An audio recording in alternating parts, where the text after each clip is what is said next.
I don't want to hear any more about starving artists. We don't. We want to be business people. We want to be healthy. We want to be rich, and we want to sell our stuff. Today's the day to sort of get our stuff together, and we've assembled an incredible array of experts in the field to help you.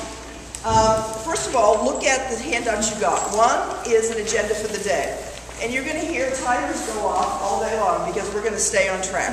We're going to have sessions where the speakers' bios are on your other page here. So we're going to just ask our speakers just to introduce themselves and say what agency they're with. If you want to know more about them, please refer to the bio, and that will give you all the information you need. Secondly, you're going to hear, we're going to have a lot of audience participation because we want to hear from you about what your questions are. But we're going to have to cut off each session on time to get to the next session. If you look at our agenda, any one of these topics for an hour could be a whole day or a whole book. So today our goal really for you is to come and get a cross-section and an overview of all the possibilities of places where you can find resources for funding, for making your business plan, improving your credit, and just getting advice about how to do a business plan, getting registered, getting legal. So, so please put your thinking cap on and be thinking about the questions you have. The sponsors for today are SBTBC. I think you probably all know them, represented by Anise Brown here.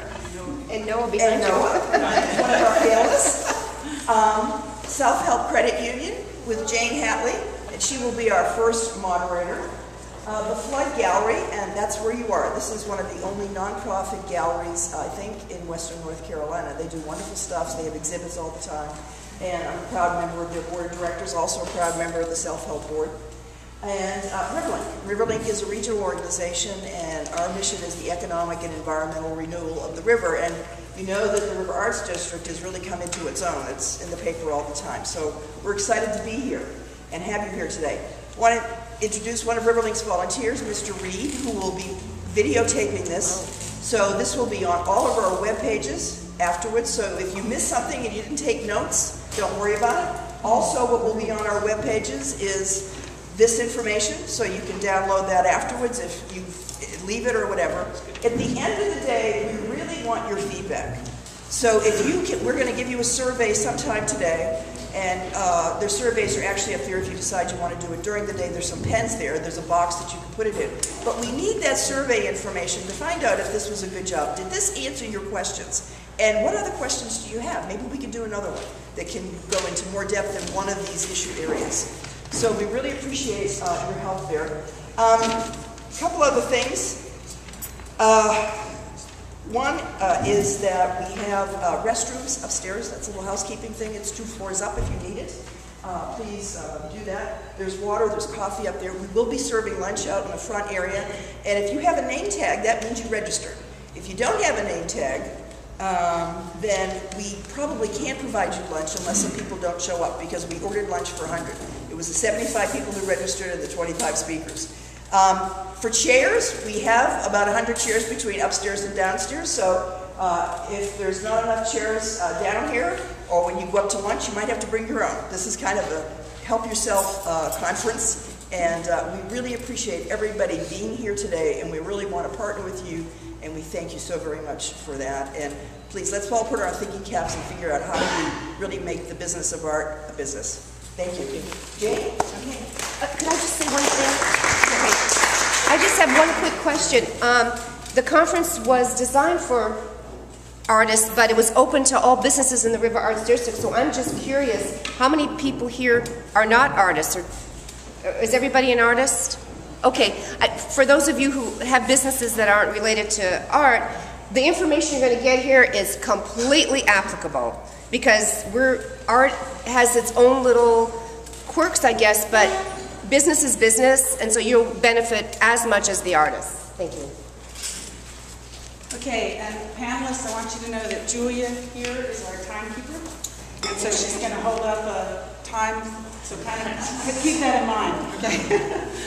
Okay, I want to start.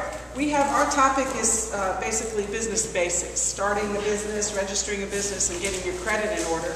And since getting your credit in order is probably one of the first steps, I'm going to start with Linda Youngblood from On Track. And what I'm going to ask each of the panelists, I said not to go into your long bio, but I would like you to give a description of what your organization does, what services they could provide that could be helpful to folks. So if you could start with that, that'd be great. Okay. Hi, my name is Linda Youngblood. I work for On Track Financial Education and Counseling. We are a nonprofit agency that's been serving this community in many areas for about over 30 years. We cover not just Buckingham County, but from Boone to Murphy, actually. We have an 18-county spread. What we do, our agency is kind of broken into two different areas. We have our independent counseling division, which does one-on-one counseling with people and families. And then we have an education department, and our education does community outreach. We do programs for children, for seniors, we do it for high schoolers. We run a free tax prep service for if your income's under, I think it's $59,000 this year, including filing fees. So we have anything to do with financial literacy, you can probably find it on track. One of our newer programs is the Women's Financial Empowerment Center. And this is designed to help women in a women's-only world. And they do everything from crisis management to long-term planning. And that is a wonderful thing.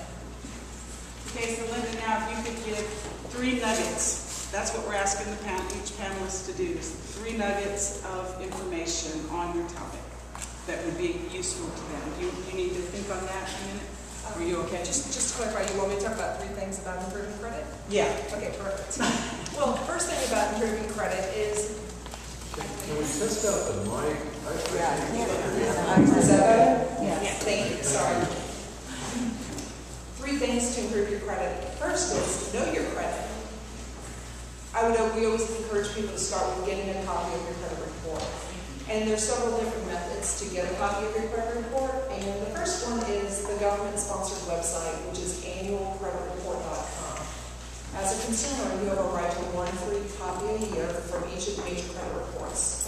Now, this will not give you a score, but it will give you a report, and then if you need help, you can come see us in the free services, and we'll go over the credit report and identify what needs to be, either what's good or what you might need to work on.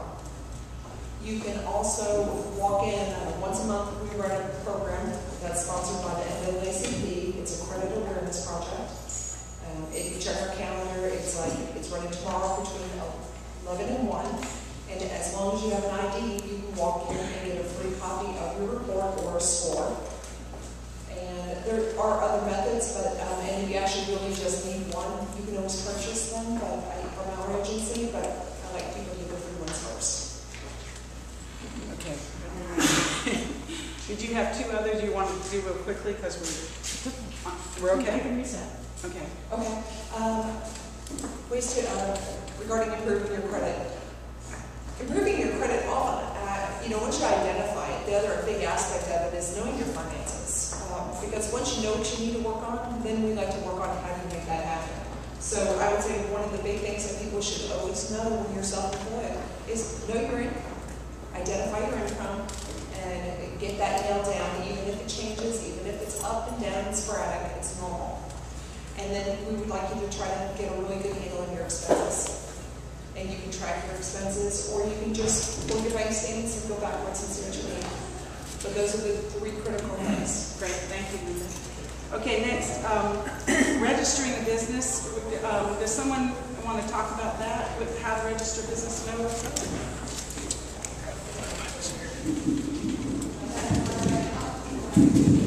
How's that? Everybody hear me? Okay. I'm Noah Raper. I'm an assistant business counselor with the Small Business and Technology Development Center, the SBTC. We much prefer to call it that, the acronym, rather than the full name, because it is a mouthful. We're a state agency, and we're funded by the Small Business Administration and by the state, and operated through the university system. So I'm a Western Carolina University employee.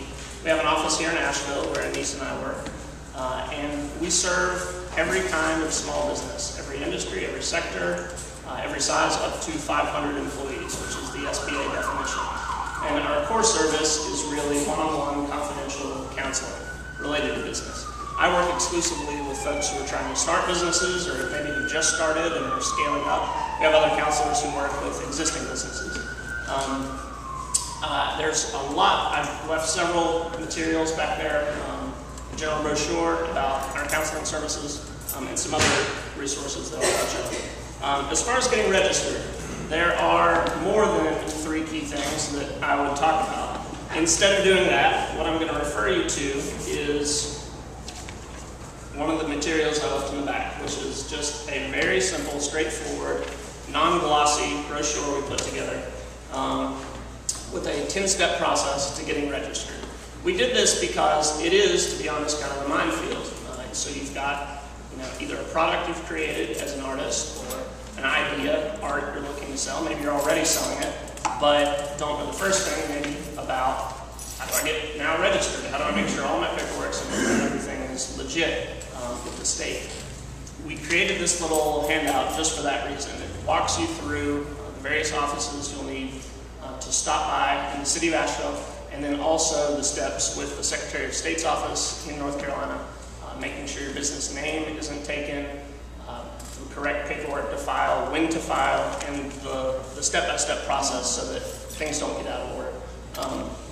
The other thing I would mention about registering your business and getting everything set up as it needs to be is consistency, both for the name of the business and then names of owners, making sure that as you walk through the process, things line up and things match up. That's very important then from a tax standpoint and a reporting standpoint down the road, regardless of which type of business formation you choose.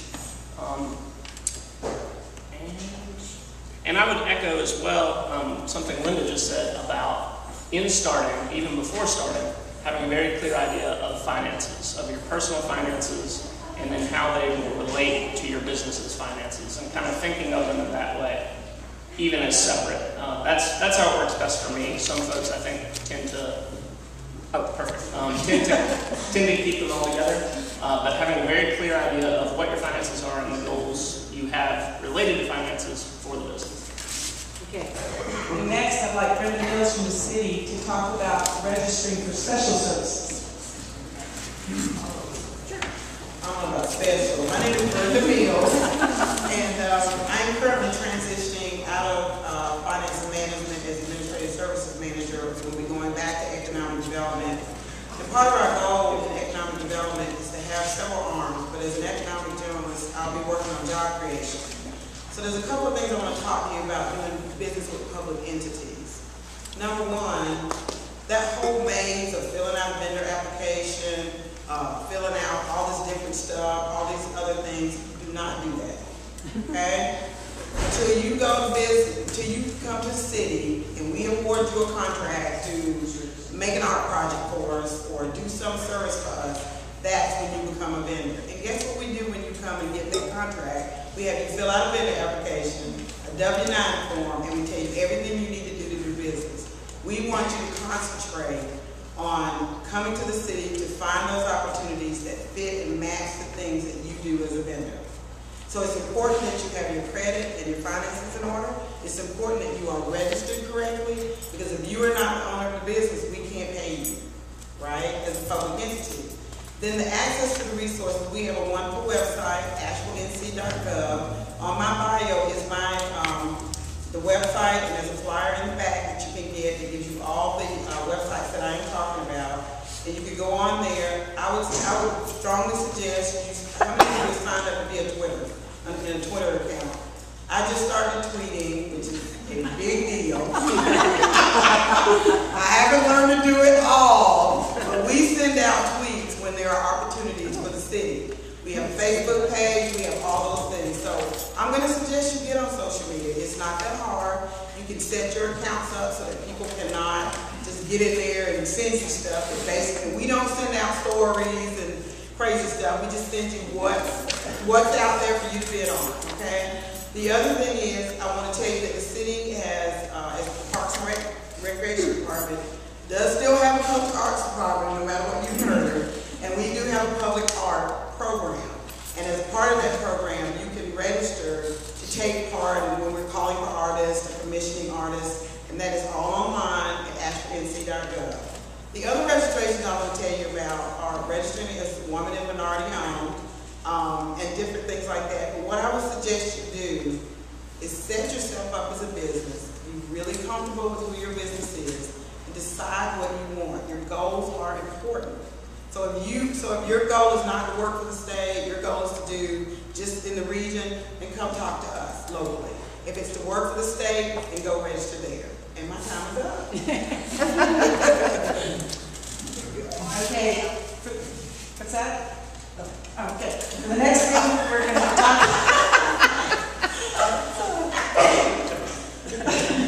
basically about the whole business planning process. And so what I want to start with is Blaine Greenfield, with SCORE. Thanks, Jane. As indicated, I'm with a group called Asheville SCORE, and this is sort of like Noah's group in that we provide free counseling, one-on-one counseling for folks anytime they want.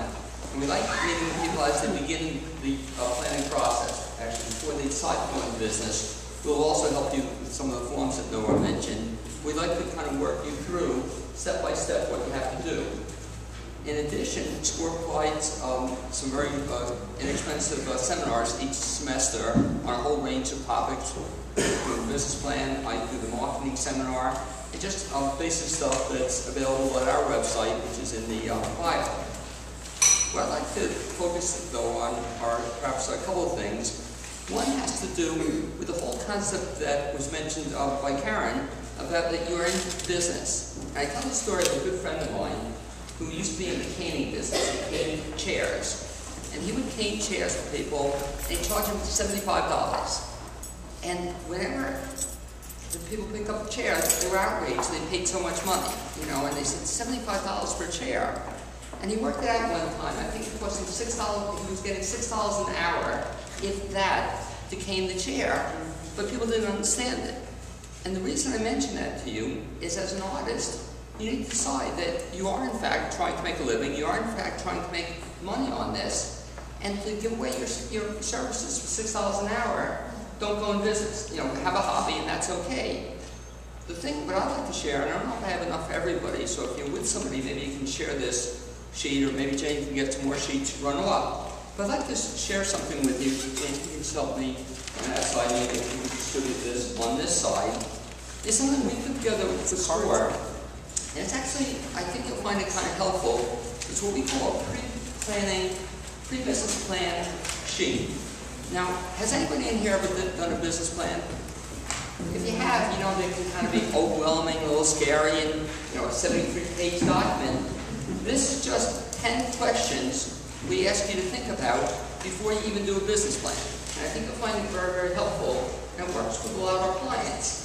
Sometimes it works to the extent that tells our clients they shouldn't be in business, you know, because unless you have a plan, unless you know exactly what you're going to do to try to make money, unless you have some idea what you're going to charge and how much money you're going to make as a result of charging that, you want to think about these things. I really think before you come in to see SCORE, before you come in to see Noah's group, before you come in to see anybody, is there a viable business for you to work through? So again, one of the things we do, we would work through you, help you on that sheet. In addition, my time's up. In addition, I'd like to turn this back to Jane. Okay, and I'm going to turn it over to Sharon to talk about some of the basics, some of the basics business planning services. Thank you, Jane. Wait a minute. I think it's got a little short, but it's not what it was. I'm Sharon Oxenbein. I'm the Director of Entrepreneurship, which I can't spell or say most of the time, and not this early in the morning. I work at Mountain BizWorks, and Mountain BizWorks is a nonprofit that has been in this community since 1989. We recently have shifted, though, in our programming, and that's one of the reasons for my new title is that I am over the Asheville-Buncombe area, and then we also have someone who is over the Latino programs, and then we have someone over the FAIR program, which is food, agriculture, and our rural areas. So I feel like it's been set up in a way that now better describes what we do and who we reach. I actually direct, guide, and supervise 14 business developers. Those business developers are people who, like you, who are in business, have their own business, and then they also work with us. They teach our business planning classes, foundations, and they also do our one-on-one coaching. And some of these business developers are well-known artists in this area, so I've been able to pair those business developers with other folks as they come in and their needs and whatever needs they might have. I think I was Blaine just talking about knowing exactly what your business is about is one of the most important things, because art especially can be labor intensive. And having a good startup plan, a business plan that will indicate how much labor you're putting into this product and finding out if this is really something you can go into business for. And one of the most successful things that can happen at our organization is when somebody says, this is not a business. This will not make me money. And I don't need to do this right now until I either get better credit, get something from the city, learn how to contract with the city, develop another stream of income. In other words, the business plan that we use is a template that will let you know whether or not this is going to be a feasible business to go into. We have a business planning class based on 8 weeks, and we also have one based on 5 weeks. And the 5-week one is a little less hand-holding, and the 8-week one is a little more hand-holding. And that way you get a little more support from the business developer to get through this process. I've seen a lot of artists who have come through our organization in the last 10 years that I've worked there, and it's been really phenomenal to be able to see someone make a business out of art. I think one of the things that happens is artists have to compensate a little bit more than the regular populations to be able to show that they have their line of business in order so that people can take them seriously. Mountain Biz Works does work with training and lending and coaching. Thank you.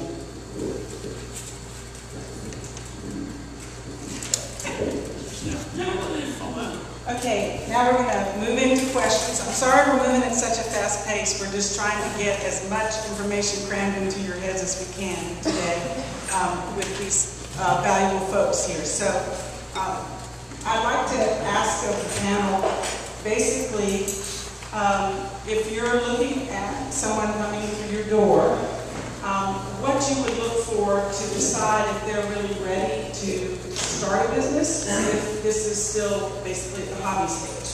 And I'll start with you. Sure. The first thing I would really be looking for, and it's not from an evaluative standpoint at all, it's really from a how can I really help this person get launched, or make a decision not to launch in their best interest, is a clear idea of their goals, and specifically financial related to business, how much they want this business to play into their personal finances, into their lives. Are they counting on this business for primary support for themselves, for their family, for others, or is this supplemental income? That's kind of the first main thing, is a clear grasp of the finances related to this business and how it's going to impact their lives, having a business or not having it. Anybody else? I would totally agree with that, but here's the other thing I would look at, and I look at this more and more often. We live in a region that is dictated a lot by tourists, and so I would look at your sales forecasting. Sales forecasting is one of the #1 errors that a lot of our entrepreneurs make a mistake with, and that is being able to indicate whether or not you know your market, you know what is coming. It doesn't mean that just because you have some research into it that that's what's going to happen. But that's one of the biggest things, especially with our loan applicants, that we ask them about. Do you have a plan for the coming year? Do you know what your sales will look like, in the sense of, is this something you're selling to locals, to tourists? What's the better months? March, April around here can be really, really hard for a lot of entrepreneurs and especially artists. And this is something that all of us know. But there are things that you can do, or if you have a plan in hand about what you will do during those times, it makes a whole lot of difference. One of the things I work with folks on is the concept of positioning. What is it that makes you different or unique than anybody else? And that ties into elevator speeches, and if time we'll talk about elevator speeches. But when you meet somebody, if they ask you what you're doing, and you say you're an artist, well, that's okay, but I don't think it's enough, you know, because there are a lot of artists out there. And again, what's going to make people interested in your work is that you can say that you're a special kind of artist, that you do something unique or different. And a spin on that, and I believe in this, and some people got my business card, but use both sides of your business card. And then if you're an artist, please put your artwork on your business card. I don't get it why people don't put their artwork on their business card. If you try and show your art, show it to people, and then they can see when you tell them how you're unique or different, it's right there in front of them. And Linda, when you're looking at a credit report, what kind of things are you looking for that folks might be looking out for? Well, the credit report is, first, we're looking at what is good, what needs to be improved. Because if you're looking to get funding, then you have to show the lender that you're a good risk. So when I look at it, if I have good credit that's on there, that's terrific. But I tend to focus on things that need to be corrected and then talk about options. What can you do to make this improve, and how long will it realistically take you to do those things? So if good credit stays on for 10 years, if it's open, stays and anything that's adverse will remain on for 7. So there's a lot of benefits to having good credit. So we talk about those type of issues. And when you come to public entities, we don't get into your credit and all that kind of stuff, but we do look at people you've done business with before. So if you don't have references, current references, or if your current references aren't that great, you didn't leave on a good note, or you didn't finish a project, or whatever, we do look at that because we have responsibility for spending taxpayers' money. So when we're looking at commissioning art or doing anything that a project, I mean, we just, I always review projects that we do from construction to general services and whatever. And when you come in and you don't know what the tax ID number is, you can't fill out numbers and stuff, that's an indicator that there may be a problem. And it's not that we don't want to do business with you, we just have to make sure if you can't do the basics, you probably can't do the project. So that way, if you want to do business, come and talk to people before it's time to bid on stuff. So you kind of have in your head, you can ask any question you want of anyone. And that's a good segue, because that's what we're doing now. If you have questions for the panel, let's open it up to that. I live in Polk County, and I'm wondering, I know it was open to... Can everybody hear the... I think we're going to need to pass this a little bit. You might have to stand up and ask your questions so everybody can hear. All right. Thank you. I live in Polk County, and this is open to people in a wide variety of counties, but is this mostly Asheville-centric? No.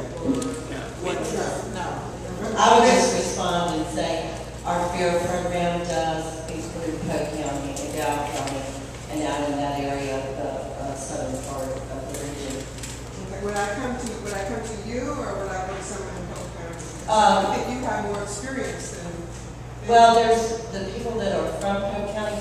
Victor just came in, he works with me, and he brought some resource material back there. So if you contact Victor, he can put you in touch with the right person in our area. And our organization serves the 14 western counties, so really McDowell County, Rutherford County, and everything west. The other folks I would mention, and there will be, Dwayne Adams will be here, he might be here already, I don't know, he's on a panel later. He's with the Small Business Center, which operates out of the community college system. So he works with AV Tech. There's also Gary Heisey down Blue Ridge Community College in Flat Rock, and then also in Brevard, and then Isothermal Community College has an office as well. Faye Bishop is the contact there. I'll be glad to give you contact information for any of those folks. They're a little bit closer to you. Yeah, I'd rather have someone who has lots and lots of experience than be closer to me. Okay. My organization doesn't turn away anybody, Okay, thanks. and most of our services are free and confidential. And keep in mind that most of these services we're talking about are free. So it's, just good for folks to know. Any other questions? And government has no limit on who we do business with.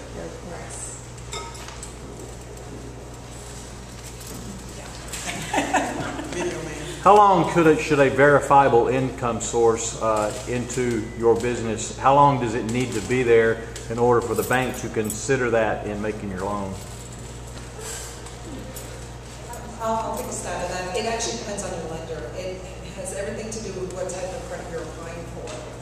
Mortgage companies are going to have a different criteria than a start business will be.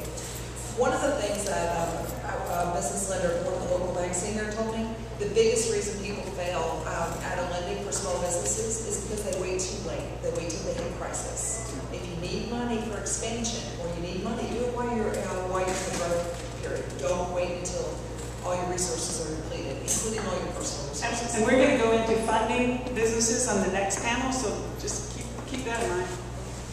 One point about the financing your business. I'm working with one client right now who's opening up a yogurt and espresso stand, and it cost them more to open it than they thought they would need. The problem is they ran out of money or they don't have any money for marketing. And so often people do that, that they estimate all their expenses, and then they don't think about marketing, and they don't get the word out. So unless you have some money budgeted for marketing and actually spend it, you can have the greatest business in the world, but if nobody knows about it, you're going to be in some degree of trouble. Jane, can you just talk about, or anybody here, how the programs that are available for folks to improve their credit rating? Some ways to improve your credit rating? Yeah. Well, the 4 things you can do with anything on a credit report is pay it, do a debt settlement on it. If it's not yours, you can dispute it, or you can wait it out. So what we say is clean up anything that's adverse or needs to be cared for, and then focus on improving your credit based on by having good credit. And as your good credit gets older and older and it becomes more prevalent, your credit scores are going to start rising. So talk to your local bank, talk to your credit union. If you can't get a regular credit card, talk to them about secured products. You can give them money and they'll borrow it back to you. It's just a function to improve your credit. You don't have to carry debt to improve credit. You can use it and pay it off every single month, and you will receive excellent benefits from that. I'm sorry, what did you just say? You couldn't hear. The last part. Closer to the mic. You don't have to carry debt to improve your credit, is what you said. Right. You don't have to have a debt load. If you want to use a credit card to make your credit report better, just use it and pay it off every month and keep your utilization down to 30% of your credit limit. So if they give you a $1,000 credit limit, use and pay off no more than $300 a month, and that will start driving good credit behavior. And a lot of credit unions, including my own, have something called a credit builder loan, which is what she was referring to, which is basically you're borrowing your own money, and the credit union is helping you get your credit pinged a lot so that you build up your credit. So it's one way if your credit has been rough, it's a way to get your credit back on track or to make it improve.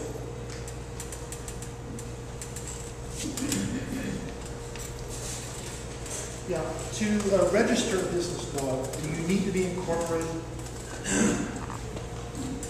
I'm very glad you asked. So, the number one thing, the first step in getting everything registered is to make a very crucial decision about the type of business you want to operate. And that specifically means the type of business formation, be it a corporation, either an S or a C Corp, an LLC, sole proprietorship, partnership, any of those options.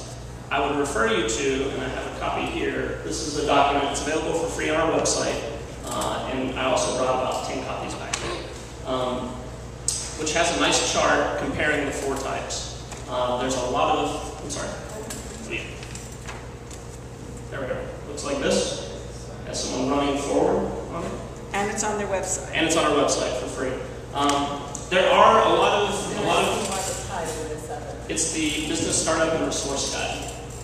There are a lot of intricacies, You legal, can pass it around. accounting, and financial that come with each type of business formation. Let it pass So it around. that's kind of the first step, and I always recommend sitting down with an accountant and at some point having an attorney involved as well. It doesn't have to be immediate. You can do a lot of planning work with myself or some of my colleagues without legal counsel or accounting help initially. But at some point, having an accountant, some sort of financial advisor, get good feedback on if you choose this type of business formation, what are the impacts it's going to have on your finances down the road. But if you're a sole proprietorship, can you still register like with the city and? Absolutely, yes. I always tell people, you need to make decisions about your company. We don't make that for you. When you come to us, we just want your tax ID number and for you to do the job. Like you said, you know, whatever we put down on the contract is what you need to do, that's what we expect you to do. And then you will take care of your financial and business and whatever. Now what I normally do in working with people in the minority business program, if I kind of get a hint and you probably kind of may have some questions like, should I set myself up as a corporation, or should I do this, or should I do that? And I'm going to send you to these business service providers to get that help. So that's part of the function of what we do at the city. Because I want you to do business with us, and I want you to be successful. And believe it or not, we actually want you to make profit. Okay? So if you come and bid, and I've heard people say the lowest bidder, we don't take the lowest bidder. We take the lowest responsible. So if you've had contracts in the past that you didn't finish, there's been some problems, that kind of stuff, just like with credit, you need to clean that up. Okay? Because if we can't go investigate it, we're just going to call and say, did this project go as it should have, yada, yada, yada. And we all know an atta-girl and an atta-boy goes a long way, but one bad boy, one bad girl, it just goes down the road. And you guys are great folks. I know you do great work. You're talented. I actually was talking to our cultural arts department before I came over here, and she was saying, you know, we totally don't get how to price art, so they're really making an effort to learn to do that. But you coming in with the expertise and saying, I know what this ought to cost me and what I want to bid on this, you keep that in mind, okay? Don't lower what you do because you want to get in with government. That's never a good way to go. I just like to add one thing to that. I think these are all really good ideas. But when it comes to business formation, we give you the information, different types of formation, and then we strongly encourage, like someone said earlier, to contact an attorney or an accountant to find out the best way to go, because what it will do is affect you in the way that you pay taxes. And we are not legal advisors in that way, so we can't say, you should set up an LLC. If you really feel like that's what you should do, based on counsel from an attorney or an accountant, that's probably the best thing to do. But I would always encourage folks to get some advice around business formation. So if I am starting a business and I'm a minority or woman or minority, are there any grants out there to start my business? I heard there were. You're a plant. Sure there are. Let's go, guys, just to tell us that at midnight. From time to time, like some of the business service providers I know have had those small grants that they give you to start up maybe computer stuff, phone setup, things of that nature. But in general, you're going to have to go to a bank, or you're going to have to infuse your company with money, or you may have to find angel investing. There is not granting to start a business. If there were, we don't need it. Seriously, there really isn't. Now, from time to time, I get calls from people who want to invest in Asheville, they want to come. That's part of our role as a city and organization, is to help connect you with people that want to fund the kind of things that you're doing. But don't rely on that. Think through how you're going to get all this done. It's like Blaine said, you spend all your money, how are you going to market? Remember Twitter? That's free. Facebook? Free. Don't do the things that cost you money. And believe it or not, you can send out, people send me cards all the time. You know what I remember when they send me a tweet, or they send me an email, or they text me? And so things like that are cheaper. But there are no grants. Not all the time. and don't depend on us. I love it when people call me for things like that, because it tells me what people have done. Like, they've started the business and now I need money. You need to do your planning. Come and see folks, talk it through, make sure you got the kahunas to get through it. Starting a business is tough, people. Whether you're a minority or woman or whether you're not, whether you come from a trust fund family or not, starting a business is not an easy venture. But you have a lot of resources in town that can help you. Do what they call, what's the term? The devil's advocate. We will play the devil's advocate. I remember trying to send someone to Mount Bismarck to take the class, but they really needed it. And the person said, I went through that class. And I said, okay. And they said, they didn't believe in my vision. I said, they believe in entrepreneurship, but no, they're not. You need to believe in what you do every day. And if it's something you think that you can make money off of, and you love it and you enjoy it, I wish I could be Maya Angelou, writing books and touring and doing all this stuff. But I get tired of talking to people. I would love talking to people. I would hate writing every day. So I have to go where I get a paycheck every week, right? Two other sources of funding that are out there, people are using it, the Kickstarter and all those various programs. Some are successful, but I'll suggest to you, if you go the Kickstarter route, also go Facebook. And Facebook, because the point is, and I'll mention one of my favorite quotes by Ken Blanchard, and he said, if you don't toot your own horn, somebody else will use it as a spittoon. And I mention that to you because I work a lot with SAWT, Southern Appalachian Repertory Theater, and we have a lot of artists there and actors. They never toot their own horn. They're never on Facebook. They're never telling people they're going to be in shows, you know. And so if I were on Facebook, I'd be posting stuff at least every other day. I'd be commenting on other stuff, but tell people what you're doing. A friend of mine, Richard Schulman, some people may know him, and he had needed some money, and he put it out, not only Kickstarter, he also put it on Facebook and telling people all the time, he's looking for help, he's looking for contributions, he's looking for people who want to be angel investors, and he got money. You know, he got a lot of money, always wants more money. But unless you tell people what you're doing, what you need, what they get as a result of it, you know, helping you and other things you can come up with, nobody's going to know about it. So you can't just kind of do your own thing in your studio all the time. You also have to get out there and tell people what you're doing. What's Kickstarter? Kickstarter is just, there are several sources of crowdfunding, we call them. Just look under Kickstarter, you know, Google search it, or crowdfunding.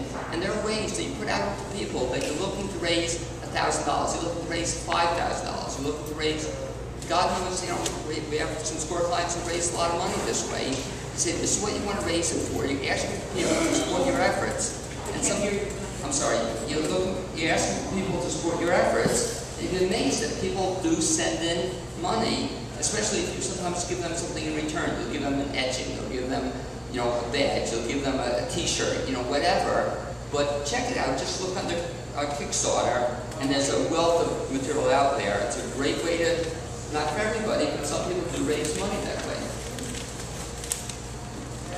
Time for a quick, I wanted to speak to the grant question again.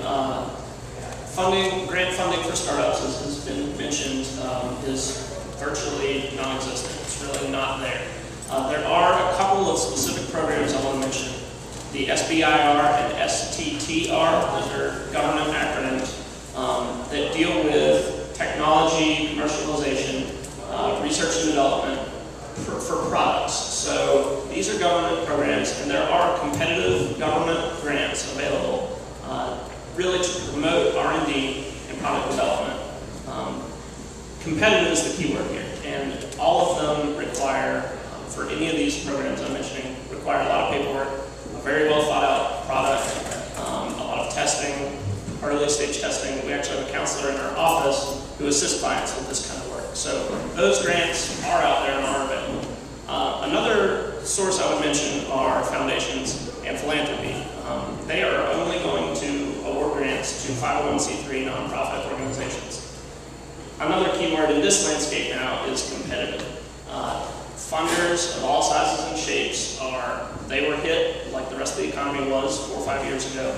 Their endowments decrease, their grant making decreased. Any nonprofits in the world have seen that, and it's become a more difficult landscape to find that kind of grant funding. But it is still out there for 501c3 nonprofit organizations. And that, I went actually for a client to the North Carolina Center for Nonprofits website this week. Their guide to starting a nonprofit organization began with a paragraph saying, "Do not start a nonprofit organization," which I thought was direct, and well thought out, because they were speaking to this funding landscape. They were saying, if this is an interest, find other ways to get involved, volunteer, partner, collaborate, kind of start a nonprofit as your last resort. I think that's a little strong still, but they're saying it, and they really are the experts.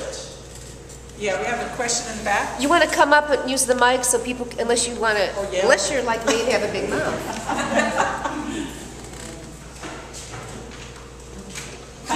Sorry. Okay. Sorry. How important is it to get a business license from the city of Asheville to have a studio and hope to sell your art from the studio and perhaps hold classes, but primarily to create art from your studio? If your business is located within the corporate city limits of Asheville, you are required to get a business license. That's it. We don't regulate your business. We don't tell you what to do in there as long as it ain't illegal. It's your business. But the licensing is on ashevillennc.gov website. When you go into the main page, it says working.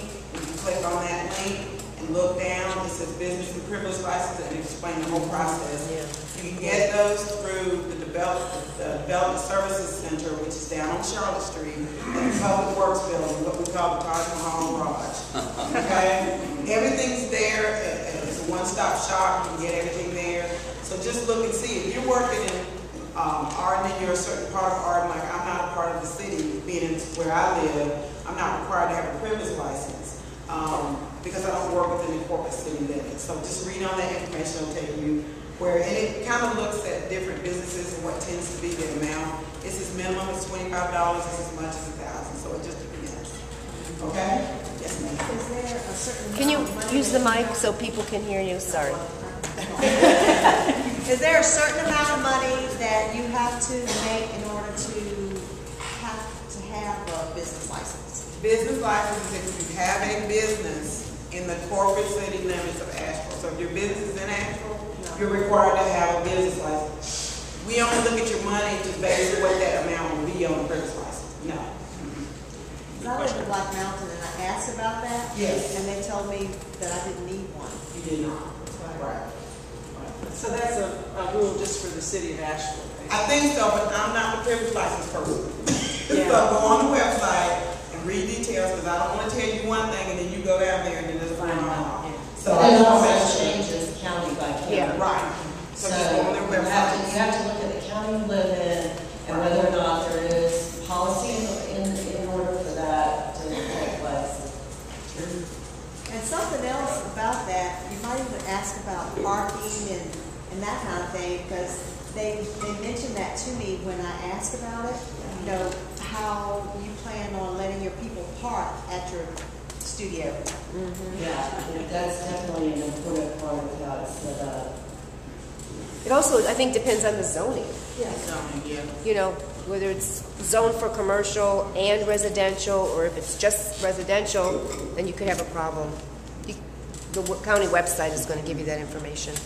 Victor, you have a question? Well, I just wanted to add on the grant part, magazine program. As an artist, you need to be 501c3. You can apply for individual artists grants. So you apply as an artist, as an individual with a project or with your business. And if you go to the Arts Council and to the website, they have really good resources on how to apply for state grants or national grants, and even the National Endowment for the Arts. They have a really good website with a lot of resources that you can apply as an individual.